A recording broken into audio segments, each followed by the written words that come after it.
விஜயை ஏன் விரும்புகிறோம், இதுக்கு முன்னாடி இருக்க தலைவரை ஏன் விரும்பல, இவரே விரும்ப காரணம் முக்கியமாக இப்போ இந்த வருஷத்தில் இன்னைக்கு அவர் நினைச்சா எத்தனை கோடி வேணா இன்னும் சம்பாதிச்சு இன்னும் ஜாலியாகவும் மகிழ்ச்சியாகவும் அவர் குடும்பத்தை எந்த நாட்டிலையும் எங்கே வேணாலும் வாழலாம். ஆனால் அதை அவர் செய்யலை. ஒரு தமிழ் என்ற முறையில் தமிழ்நாட்டுக்காக ஏதாவது பண்ணணும்.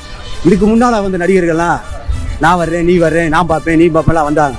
ஆனால் அவங்களாம் வந்து சுயநலவாதிகள். அவங்க பிள்ளை குட்டி, அவங்களுடைய பொருளாதாரம், நம்ம இதுக்குள்ள நுழைஞ்சோம்னா நம்மளுடைய பணம் போயிடும், நம்ம சம்பாதிச்சதெல்லாம் போயிடும் அப்படின்னு வரல. ஆனால் இவர் வந்து துணிஞ்சு வாராப்போ எது வேணான்னு, பணமே வேணான்னு. இன்னைக்கு உச்சபட்ச மனிதனுடையதே பணம் தான். அந்த பணமே தேவையில்லைன்னு ஒருத்தர் வர்றவனு அவனுக்கு தான் ஓட்டு போடணும். என்னோட கெரியரின் உச்சத்தை எப்படி, என்னோட கெரியரின் உச்சத்தை உதறிட்டு, அந்த ஊதியத்தை உதறிட்டு, உங்க விஜயா உங்களை மட்டுமே நம்பி வந்திருக்கேன்.